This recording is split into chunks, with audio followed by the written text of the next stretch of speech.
खरं तर आदरणीय गिरीभाऊ महाजन आणि नाथाभाऊ यांच्यातली ही भानगड हे काही 8 दिवसाचा प्रश्न नाही आहे. दोघं एका पक्षात होते तेव्हापासून दोघांची भांडणं सुरूच आहेत. पण तेव्हा ते एक पक्षातलं भांडण होतं आणि पक्षामध्ये एकत्र असताना एकत्र कामं केली. या पक्षाला चांगले दिवस आल्यानंतर जनतेची कामं व्हायला पाहिजे या पक्षाच्या माध्यमातून दोघांनी करणं अपेक्षित होतं. परंतु आदरणीय नाथाभाऊंना पक्ष सोडल्यानंतर असं वाटायला लागलं होतं की मी पक्ष सोडला म्हणजे या पक्ष वाऱ्यावर जाईल जिल्ह्यामध्ये. मी म्हणजे त्या जिल्ह्यामध्ये पक्ष असं त्यांची एक धारणा होती. पण शेवटी पक्ष हा पक्षच असतो.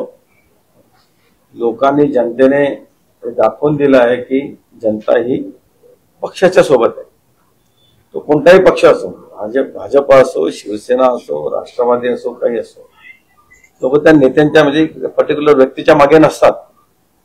त्या पक्षाची एक विचारधारा असते, त्या विचारधारेच्या सोबत लोकही असतात. म्हणून लोक भारतीय जनता पार्टीच्या विचारधारेशी जुळून होते. तर या जिल्ह्यामध्ये आतापर्यंत जे नुकसान झालंय हे कायम असंच नुकसान झालंय की या नेत्याने त्याचं उन्हं धुणं काढलं, त्या नेत्याने याचं उन्हं धुणं काढलं आणि जनतेचे प्रश्न मात्र प्रलंबित राहत गेले. जुना इतिहास आहे जळगावचा की सगळ्या जळगावच्या इतिहासामध्ये तुम्ही जर तपासलं तर सगळ्या नेत्यांनी एकमेकांचं उन्हं धुणं काढण्यामध्येच आपले हात घालवले. त्याच्यानंतर हा जिल्हा इतर जिल्ह्यांच्या मागे मात्र पडत गेला. तर आता चांगले दिवस आल्यानंतर या जिल्ह्याला काहीतरी चांगला प्रोग्रेस व्हायला पाहिजे या दृष्टीने खरं काम करणं अपेक्षित होतं. पण पुन्हा तेच व्हायला लागलं. याच्या आधी हा जिल्हा सुरेशदादा जैन असताना मला चांगलं आठवतं की त्यांनाही प्रकारचा त्रास झाला. ही चांगलं काम करत होते. मध्ये हा जिल्हा बदनाम झाला तो सेक्स स्कॅन्डल मध्ये. अख्ख्या महाराष्ट्रात काय देशात सेक्स स्कॅन्डल गाजलं या जिल्ह्याचं. जिल्ह्याचं अख्खं नाव खराब झालं. एक पिढी असते, त्या पिढीला राजकारण्यांविषयी काय वाटतं हा जर विचार केला आणि असेच जर प्रकरण जर समोर आणत गेले तर ती पिढी राजकारणाविषयी विचार काय करेल. आम्ही जेव्हा म्हणतो की सुशिक्षित लोकांनी राजकारणात यावं, तरुणांनी राजकारणात यावं, महिलांनी राजकारणात यावं, कशाच्या आधारे ते राजकारणात येतील. अशा प्रकारचे जर खालच्या प्रतीचे आरोप प्रत्यारोप होत असतील तर कुठली महिला भगिनी राजकारणात येणार आहे. कुठल्या तरुणाला आम्ही सांगावं की तू राजकारणात ये, कुठल्या तोंडाने सांगावं.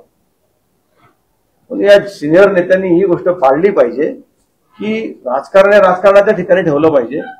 परंतु अशा पद्धतीने समाजामध्ये लोकप्रतिनिधींची प्रतिमा मलिन होईल या दृष्टीने एकमेकावर आरोप करणं हे टाळलं पाहिजे. इतक्या खालच्या पद्धतीचे आरोप कोणाच्याही सांगण्यावरनं करणं आणि ते आपल्या जे काही काढते सहकारी ज्याला तुम्ही चांगलं ओळखता, एकमेकांना चांगले ओळखता दोघे, त्यांच्याविषयीचे असे आरोप करणं हे अतिशय चुकीचं आहे. म्हणजे तुमच्याकडे लोक ज्या अपेक्षेने बघतात, खरं नाथाभाऊ म्हटलं म्हणजे पूर्वी मुख्यमंत्री पदाचे दावेदार होते. आता एवढ्या मोठ्या पदाचे दावेदार असलेल्या व्यक्तीने अशा खालच्या प्रकारचे आरोप करणं हे अतिशय मला तर चुकीचं आहे. आणि तुमच्याकडे काही प्रूफ असले तर जरूर तिने दिले पाहिजे. तुम्ही 5 वर्षापासून सांगताय की माझ्याकडे हे प्रूफ आहे, माझ्याकडे ते प्रूफ आहे, आजपर्यंत एकदाही प्रूफ दिलेला आहे. कशाच्या आधारावर तुम्ही हे आरोप करताय.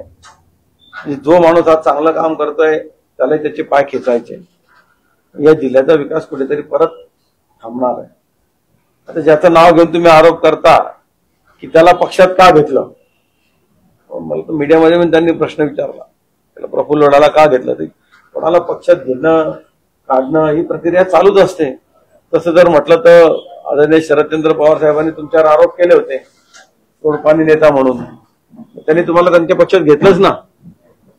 त्यांनी कुठे काय विचार केला. म्हणून कोणाला पक्षात घेतलं, कशाच्या आधारावर घेतलं, शेवटी आम्हाला तो आमचा मतदार आहे. तर मतदार म्हणून कोणालाही पक्षात घेणं काढणं ही प्रक्रिया सुरू करते. आम्ही नाही घेणार, तो दुसऱ्या पक्षात नाही. मग तो पक्ष खराब आहे का. पूर्वी तर राष्ट्रवादीत होते प्रफुल्ल लोढा, मग तो राष्ट्रवादी खराब होतं का? तो ते सोडून तो जर काँग्रेसमध्ये गेला मग काँग्रेस खराब आहे का? पण तो कोणत्या पक्षात जातो ना कोणत्या पक्षात येतो त्याच्याने काही पक्ष खराब होत नाही, पक्षाची विचारधाराही खराब होत नाही. ती व्यक्ती आहे तीच व्यक्ती राहते. म्हणून त्याला का घेतलं का नाही हा त्या पक्षाचा विषय आहे, तो कशाला याच्यात घसरता. या जिल्ह्याचं नाव खराब होणार नाही, या जिल्ह्याचे विकास कामं होतील, सगळ्यांनीच खंत तुम्हाला सांगितली. म्हणजे जेव्हा तुम्ही त्या पक्षात होते तेव्हा तो पक्ष चांगला होता, तुम्ही त्या पक्षाचे गुणगान गात होते, मागच्या पक्षांना तुम्ही शिव्या देत होते, त्यांचे नको ते वाभाळे काढत होते. नंतर तुम्ही त्या पक्षात गेला तो पक्ष तुम्हाला चांगला वाटायला लागला आणि हा पक्ष ज्या पक्षात तुम्ही होते तो पक्ष खराब वाटायला लागला. आता खरं बोलायला कोण लक्षात आमच्या नेते आहेत, मंत्री आहेत, तुमची सून म्हणून त्या भाजपाकडनं उभ्या राहिल्या तेव्हा तुम्ही त्या पक्षाचा प्रचार केला. जरी तुम्ही दुसऱ्या पक्षात होते तरी तुम्ही त्या पक्षाचा प्रचार केला, म्हणजे पक्ष चांगलाच होता की नाही. तुम्ही त्या पक्षाचा प्रचार केला. परत सुनबाई निवडून आल्यानंतर मग मात्र परत जसे ते वाईटपणा झाला. कुठेतरी तुमच्या बोलण्याला नेहमी स्वार्थाची झाल्यावर दिसते की तुमचं जेव्हा काम असेल तेव्हा सगळे पक्ष माझ्यासाठी चांगले, काम संपलं की हा पक्ष वाईट तो पक्ष वाईट, हा माणूस वाईट तो माणूस वाईट. हे चुकीचं. आम्ही तुमच्या सुनेसाठी काम केलं, केवळ आमच्या पक्षाच्या पदावर त्या उभ्या आहेत म्हणून, चिन्हावर उभ्या आहेत म्हणून. भारतीय जनता पार्टीने कोणाला तिकीट दिलं असतं आम्ही त्यांचंच काम केलं असतं, आम्ही आमच्या पक्षाचं काम केलं. मात्र त्याच्यानंतर तुम्ही परत आमच्या विरोधात काम करायला लागले. माझं एक विनंती आहे जिल्ह्यातल्या सगळ्या नेत्यांना, तुम्हालाही पत्र विशेषतः पत्रकारांना, आपल्या जिल्ह्याचं नाव खराब होईल या दृष्टीने सावधानता आपणही बाळगली पाहिजे. मी आरोप करेन, आरोप करतील, मंगेश आरोप करेल किंवा अमोल आरोप करेल, तथ्य काय, पुरावे काय, मीडियानेच विचारलं पाहिजे की तुम्ही हे आरोप करताय, तुमच्याकडे प्रूफ काय, किंवा अशा तथ्यहीन गोष्टी दाखवणं टाळलं पाहिजे. की तुमच्याकडे आरोप आहे का, आरोप करता तुमच्याकडे प्रूफ आहे का, प्रूफ दाखवा, नाही तर अशा बातम्या आम्ही दाखवणार नाही. हळूहळू लोक सोशल मीडियाकडे का वळायला लागली आहेत, कारण आपण अशा गोष्टी दाखवत जातो जास्त. म्हणजे ज्या गोष्टीत काही तथ्य नाही अशा गोष्टी जेव्हा मीडियामध्ये पब्लिश व्हायला लागतात मग हे सोशल मीडियाकडे वळायला लागतो. काय शेवटी आम्हाला जर एखादी काही आरोप माझ्यावर झाला त्याच्यात तथ्य नाही आणि मी जर मीडियाला किती सांगत बसलो ते मीडिया ऐकतच नसेल, मला सोशल मीडियाचा सहारा घ्यावा लागतो. माझं म्हणणं सोशल मीडियावर सांगावं लागतं. पण मीडियाची अजूनही विश्वासार्हता आहे. ज्या गोष्टीमध्ये तथ्य त्या गोष्टी तुम्ही दाखवल्याच पाहिजे, ज्याच्याने समाजाचं नुकसान होतं अशा गोष्टी दाखवल्याच पाहिजे. आणि समाजाचं मन जर पॉझिटिव्ह करायचं असेल तर ज्या गोष्टी चांगल्या त्या जास्त दाखवण्याचा प्रयत्न केला तर समाज पॉझिटिव्ह होईल. नाहीतर शेवटी समाजाला जेवढे आम्ही लोकप्रतिनिधीमधून जबाबदार आहोत, मीडिया म्हणून तुम्ही जबाबदार नाहीये का, तुम्ही जेवढे जबाबदार आहात. आपण जेव्हा सांगतो की न्याय व्यवस्था असेल, शासन असेल, प्रशासन असेल आणि मीडिया असेल, हा सगळं मिळून जेव्हा आपण समाजाच्या एकतेसाठी किंवा विकासासाठी प्रयत्न करू, समाजाला सुशिक्षित करण्याचा प्रयत्न करू तरच ते होणार आहे. म्हणून तुम्हालाही विनंती आहे की अशा तथ्यहीन गोष्टी शक्यतोवर आपण टाळलं पाहिजे. नातामध्ये एक वीक पॉइंट आहे, थोडं मीडिया दिसला, समोर माईक दिसला की त्यांच्याकडनं काही कंट्रोल होत नाही, ते सुरू होऊन जातात. हे तुम्हाला सांगतो त्या मानाने गिरीश भाऊने खूप तथ्य पाळले, खूप स्वतःवर कंट्रोल केलं. पण जेव्हा काहीतरी नको ते आरोप व्हायला लागतात तेव्हा माणूस शेवटी बोलतो. म्हणून नाही काही बोललं तरी मीडियामध्ये असं होईल की ते नाही बोलत आहे म्हणजे त्यांना आरोप मान्य आहे का, नाईलाजाने त्यांना काही गोष्टी बोलाव्या लागतात.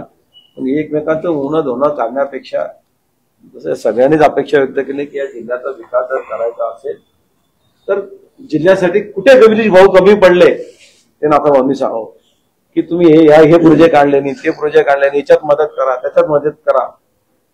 मी नेहमी उदाहरण देतो पश्चिम महाराष्ट्रातच की तिथे राजकारणाच्या ठिकाणी राजकारण असं, जेव्हा राजकारण संपतं, इलेक्शन संपलं की तिथल्या प्रोजेक्टसाठी मी आज पहिल्यांदा मंत्री म्हणून काम करत नाही, याच्या आधी सांगतो सगळे लोक एकत्र येतात, सगळ्या पक्षाचे लोक की आमच्या जिल्ह्यामध्ये हा प्रॉब्लेम आहे की आमच्या भागामध्ये या गोष्टीसाठी आम्हाला ही आवश्यकता आहे.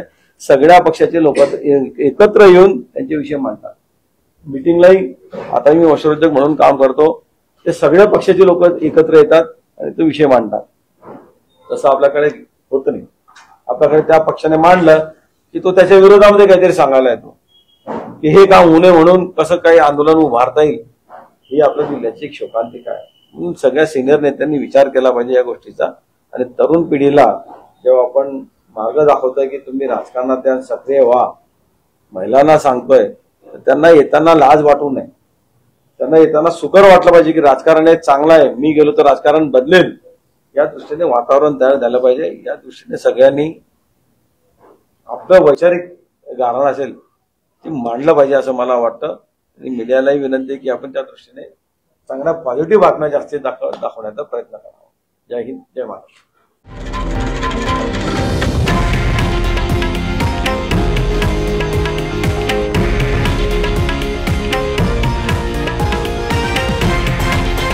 हे आहे देशातील नंबर 1 न्यूज नेटवर्क आणि आपण पाहत आहात TV9 मराठी, एकमेव.